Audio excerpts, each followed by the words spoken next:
Alright guys, it is Brummie Joe, welcome back to the channel and it is finally back.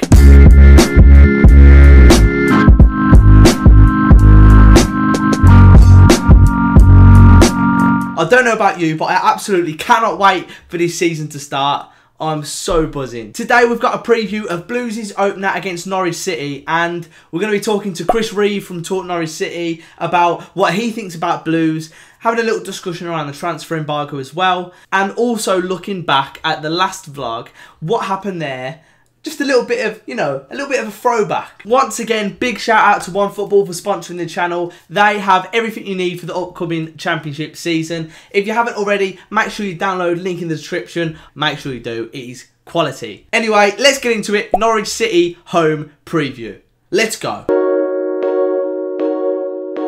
So last night it was announced that Christian Pedersen had officially registered, which makes him available for the game against Norwich. I mean, that's a really important one because there was a lot of doubt around his eligibility, whether the EFL were going to allow him to even play, and the actual possibility of him going out on loan to another club, which would have been absolutely embarrassing.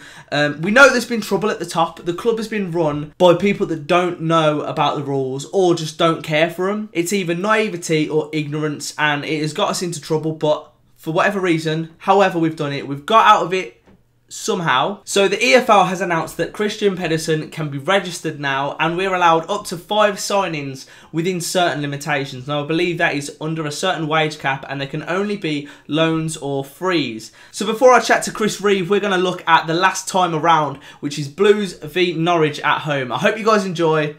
Check out the video. I might predict a win, but I'm going to say a draw because I think both teams will struggle to get goals. 0-0, mate. I will take that all day, even though we need wins now desperately. 2-1 Blues. I remember having an enjoyable half time anyway. There's a lot more going on, and it goes deeper than just the manager, but I feel like if we have any chance of surviving, we need to get rid of Steve now. So yeah, obviously it wasn't the best. Boxing Day, we had the Christmas hangover basically. We expected something, but yeah, a 2-0 loss. Things weren't looking good, and we were really staring down the barrel. I think this was just before we actually hit rock bottom of the league. So, I mean, it shows where we've come now. We've got a new season, hopefully some positivity to come into it, and we can better this result ourselves. Now, onto the chat with ChrisReevo. Chris was kind enough to take some time to chat to me before the game, and he will be getting in the vlog as well. So here's what Chris had to say. We've got Chris here on a preview. Get the opinion of the away fan, and unfortunately all we could find was ChrisReevo. But yeah, no, introduce yourself, mate. So yeah, so if you've not seen my ugly mug before, my name is ChrisReevo, and on Twitter, and I work for a fan channel called @TalkNorwichCity on Twitter, and obviously we follow the boys in the mighty yellow. We've obviously not done a lot of business, but how confident are you feeling about Norwich? I think we're all telling ourselves not to get ahead of ourselves, if that makes sense. We've had a decent summer in terms of signings, despite the fact it's quite well published that Norwich City haven't got that much money anymore. We've managed to sign the likes of Mo Leitner, Moritz Leitner, for you guys, if you don't know him already, was bought up in Germany in the Borussia Dortmund ranks. He's a massive signing for us. We've also brought in a household name in Jordan Rhodes, who has wanted to sign for Norwich for a long time, and bless him, had to spend a season with Ipswich Town as well. So we've got Jordan Rhodes. We've also signed the very experienced Tim Krul, of course, of Newcastle United previously. So Norwich fans are quite confident, but we're telling ourselves to calm down. We're telling ourselves to try not to expect, if that makes sense. But yeah, quietly, I'm personally quite confident. You're not making too many, but it's quality over quantity, it seems. And we all know Jordan Rhodes in this league just does the business if you give him the minutes. So that's going to be a slight worry for us. Good. I'm pleased it's a worry for you. Yeah, it is a little bit, mate. But the standard of the championship overall is just keeps increasing. Yeah. At the minute, we seem to be quite stagnant. Obviously, we are the only team that's been so widely reported to be under a transfer embargo. Although a lot of clubs have broken rules, we've made one signing. I mean, the interesting thing for me is with Birmingham, and for anyone here that actually does watch the Talk Norwich City stuff, we have this phrase that we say every single time you guys are brought up, which is Birmingham and Birmingham. And that's all we say, Birmingham and Birmingham. And what we mean by that is Birmingham seems to be one of these very frustrating clubs to follow, in the sense of you don't really seem to, like, it's like you've got everything in place, but then something really bad happens, like a financial thing, or, you know, some dodgy money laundering thing, or, you know, you've signed some mega players, but they don't perform. And we just have this saying called Birmingham or Birmingham. Yeah. So what we mean by that is it would be such a Birmingham. So, for example, last season when you were on the verge of getting relegated, we were like, Birmingham, they'll be fine.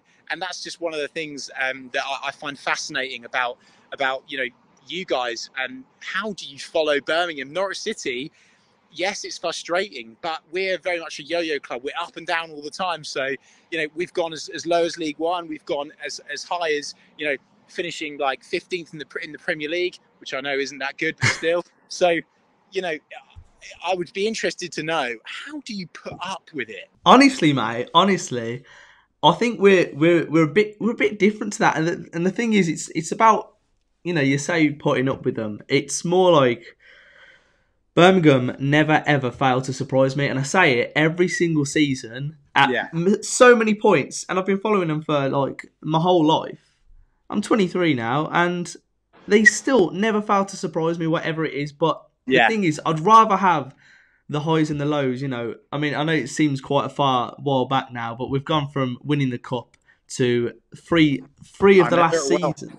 Yeah, 3 of the last seasons we've survived on the final day. Yeah. And yeah, like you call it Birmingham or Birmingham, we call it typical Blues, mate. That's all we just say. Typical Blues. We always have something. You're right. We always have something go up. But I think what keeps us sane is the fans. We always seem to laugh it off. You know what I mean? We don't take ourselves too seriously. Yeah, we have that in Norwich as well. Yeah. We have this thing called Along Come Norwich. So, for example, if Birmingham are on a losing streak, Norwich will come along and you'll beat us, because we have this thing called Along Come Norwich. Maybe it's a thing with all football clubs. But yeah, quite an interesting one anyway. Yeah, we have that. A team hasn't won away in 30 games, and they come to St Andrews. There you go, Matt. Here's a win. But yeah, it's gonna be interesting. I'm excited. You know, we've had the World Cup, which has helped us sort of pass the time as the Loved your content, by the way, for that. Well done. Oh, cheers, mate. The season's beginning now. We're starting to have a look at the table and think, where are people going to come? But yeah, I don't think we can be too hopeful. But in my opinion, we keep hold of Gary Monk. We don't randomly sack him, please. And yes, you know, that would be such a Birmingham thing to do. Please don't do that. He's a quality manager. Yeah, he's brilliant, and he's so good with the fans as well. And I'm trying to look at it positively, that if we don't make too many signings, there's some really good youth players that can come through, and it could be a massive season for them. So all in all, happy the football's coming back. But I just want to ask you, what do you think on the day is going to happen? Are you gonna start off the season as you mean to go on? Are you usually slow starters? We have a terrible record on the first day, which will comfort you guys. We have a terrible record. But I think Norwich have got a lot to prove. I think our manager will know that he needs to try to make it work straight away to get the fans on board. We had a very frustrating season this year because we did expect it to click. We have changed. Norwich City have changed everything, from, you know, their striker to their toilet cleaner. We have changed everything at our football club, and this season there is an air of expectancy to a point, and I think it's valid. So how we'll fare against Birmingham, I don't know. We lost our last game 1-0 to Charlton to a deflected goal. Really shoddy stuff, and I think that actually that was kind of quite a nice welcome call for Norwich. Look, Joe, if you were to say to me right now, do you want a draw? Let's shake hands on it. I'd say definitely, yes, please. Because I think the worst thing to do on the first game of the season, of course, it's not the end of the world, but no one wants to lose on the first game of the season, do they? So, look, away from home against a Gary Monk-led Birmingham, 1-1 draw, yes, please. I'd take that as well, really. Yeah, I mean, last season, Ipswich away, I know you won't be too happy with that. Ipswich away, 1-0 loss. Didn't look great. Didn't have a lot of signings coming in. Obviously, the end of the transfer window is a lot sooner now, but we still haven't done the business because of the embargo. But yeah, I'd probably take a draw again. Hopefully a score draw, nothing too boring. Joe, that might bring you together. You talk about the transfer embargo as an issue. And yeah, at face value it is, but one of the things that you and potentially other Birmingham fans should think is actually it's an opportunity to bring everyone together, because it's almost like everyone else has had a head start, right? So in my opinion, if I was following Birmingham, I'd be like, come on boys, we've been up against it. We've been, given this financial restriction that we can't sign players. You're up against it. So I think that you'll find, or I would hope anyway, that it will bring the players that you've currently got closer to the supporters, and you've got something to fight for. You've got something to fire you up, which a lot of clubs in this league don't have. For example, Ipswich, every single season, they do nothing. Do absolutely nothing. There's no reason, there's no fight, there's no energy. Birmingham have got something to fight for this season.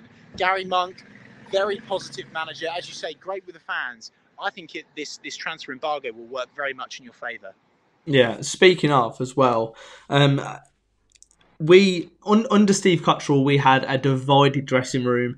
We had a couple of bad eggs. Gary Monk's come in. He had a job to do. He had 11 games to do it in.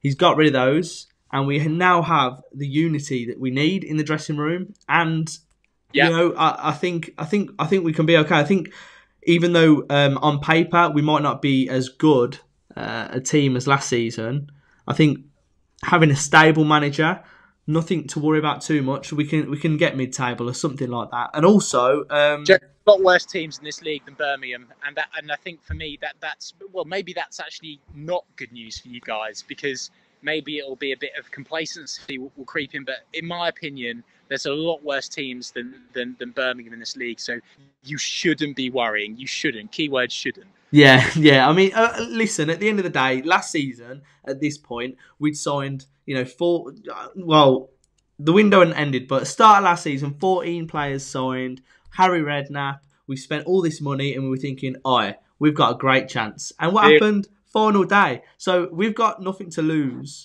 in terms of that. Expectations are low and we can sort of only go up from there.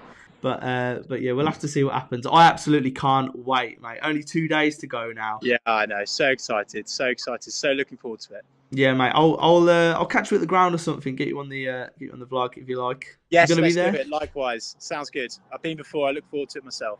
Good, man. One last question. I'm on 1%, by the way, so you better hurry up. Okay. St Andrews, thoughts? I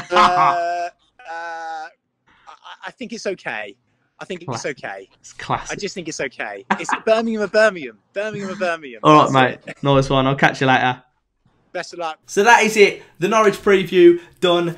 Let me know in the comments what you think the score is going to be. Are we going to kick off with 3 points? We don't usually really start off the season so well. Last time out, we had Norwich's rivals, Ipswich, away. 1-0 loss, a little bit disappointing. But we've got a strong back line now. Goalkeeper, I'm not too sure about. I'm not sure who's actually going to start. Also, let me know, who would you start? Are you going to bring Kujak in? Would you play Truman until we sign a goalkeeper? Let me know. Who are your realistic 3 signings that you would get on a free or a loan? Let me know. I just would love to hear from you. I can't wait to get the vlog on. If you do see me walking about with my camera looking a bit like an idiot, grab me, get on the vlog, whatever. If you just want to chat, we'll just have a chat as well. I can't wait to get back to St Andrews. So yeah, here's to another season and a better season. Okay? One under Monk, one where we don't sack our manager randomly. We're gonna be okay. We're gonna have a bit of mid-table mediocrity. That is what it's all about. Keep right on, and I'll catch you next time in the vlog.